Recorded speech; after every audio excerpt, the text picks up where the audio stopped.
Good morning to you. It is Wednesday, February 23rd at 11:40 a.m. Before I dig too deep into this, let me wish my son LBD a happy 16th birthday. For those of you guys who have been around since the site's inception, since Boiled Sports started a long time ago as a uh, blogger-based um, blog site with no video, no audio. You may have watched LBD grow up, and now he's 16 years old, which is pretty cool. Today's his birthday, so fun day, 16th birthday. I'm sure you guys all remember the excitement. It's different though. Kids today don't get the thrill of what we did, what us old people did, and getting their license. So he's close. He's within shooting distance now to get his license. So that's pretty cool. But that's not why we're getting together today. I'm going to tell you why we're getting together right after this. First, thanks to our friends at Martin Vintage, Gridiron Metalworks, and AJ's. All three of them, great sponsors, great partners, help us make this possible. If you got to tune in last night live to an unusual basketball beat, handsome hour, whatever, you get to see something that we haven't done in a long time around BS, which is all four of the video, whatever you want to call us, jackasses, got together and talked about Purdue basketball. Even Michael was there, so Anish, Jay, Michael, and I. I came in late. I had a family thing, kept me away. But it was fun. It was cool. And if you haven't tuned in, I would suggest you check it out. Some thoughtful stuff and some stupid stuff like we always do. After we shut off, though, Anish asked some good questions. We always talk for a little bit after we record. And one of those questions was, is it possible that Purdue can be a little bit like Virginia a couple years ago? And that's part of the reason my title. And I've got some other things I'm going to talk about today. First off, though, what I wanted to talk about is, so here's the way I do things. If you haven't figured this out, I'm generally somebody who does things from the gut feeling. And there are certain players that I see as freshmen, certain opponents of Purdue, where I see them and I say, don't let that guy beat you. I always say this to my son. I'll say, hey, if you're playing pickup basketball, pick the guy on the court. You say, that guy's not going to beat me. I'm going to do everything to beat that guy. Because you can't beat everybody. But if there's one guy, you look at him, you're like, yeah, that dude's not doing it. And so for me, I'll see that from time to time in Big Ten basketball. There a guy comes on the court and you're like, don't let that guy beat you. Have enough pride that you're not going to let that dude do it. And for me, a couple years ago, watching Paul Mulcahy come on the court versus my Boilermakers, I was like, that's that guy right there. This kid looks like a frat boy. He looks like a little kid. He doesn't look like he belongs on a Big Ten basketball court. And he kind of played like it too, right? So I made this gut reaction to Paul Mulcahy. It may not have been the best decision. I'll tell you why.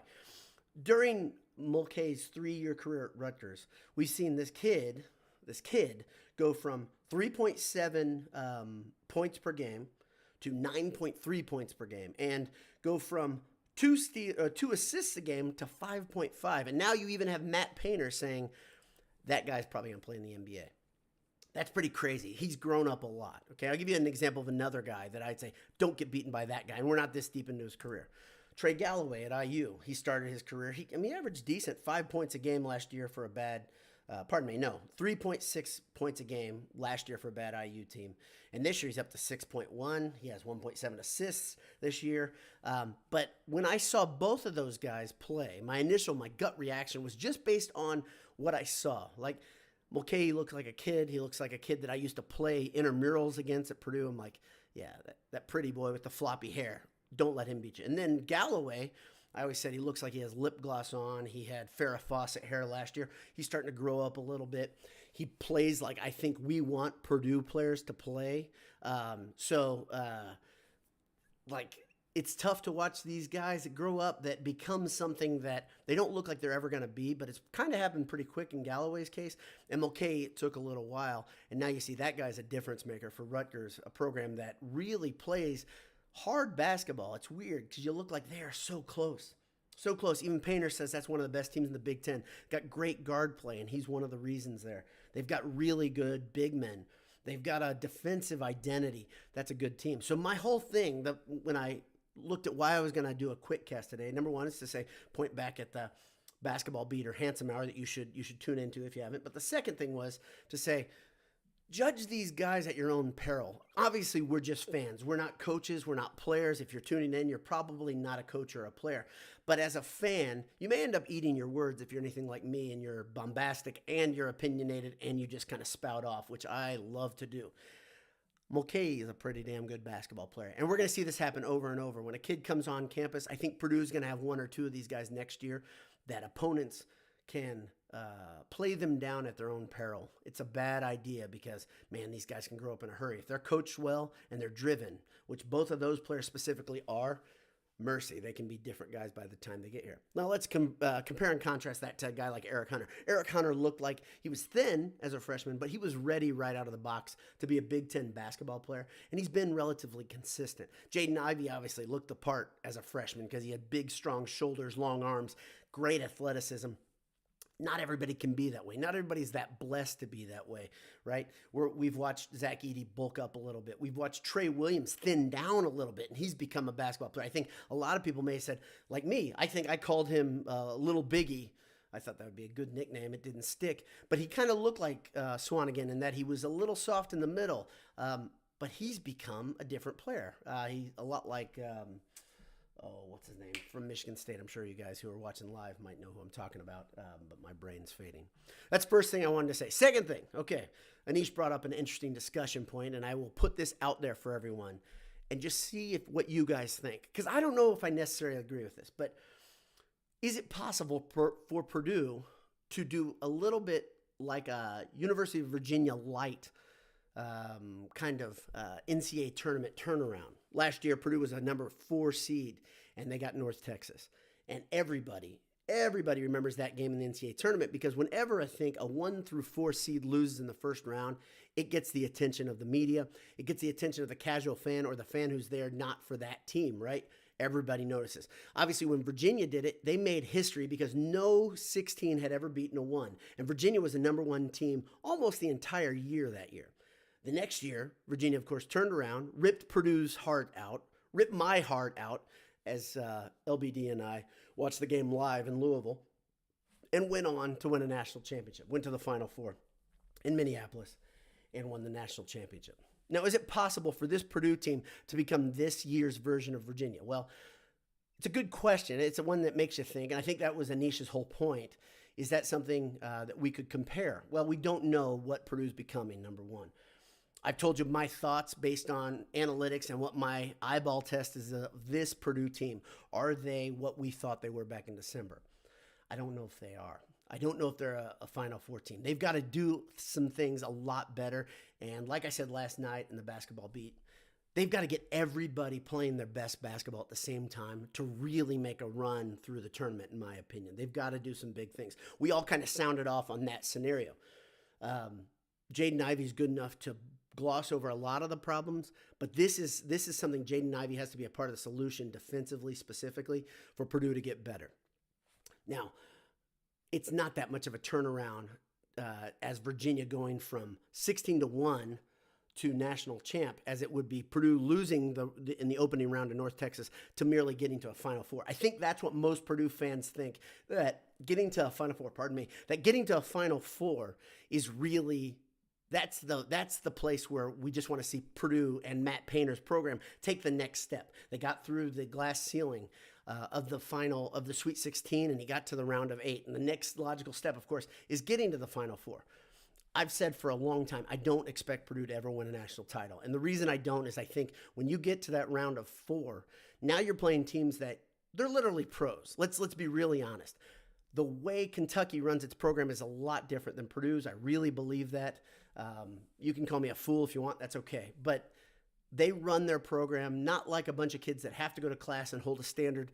They have guys come to be basketball players. End of story. I don't think Purdue is doing that at this point. And you can call me naive if you want. That's okay. But getting to a Final Four, to me, it gets so much harder in that round of 8 and then the 4, especially if you're a higher seed, a 5 down to 1. It gets pretty hard in that round of 8, especially for those high seeds. So when we look ahead, what can Purdue do? What will they become? This is a question we really can't answer. It's more of a theoretical thing.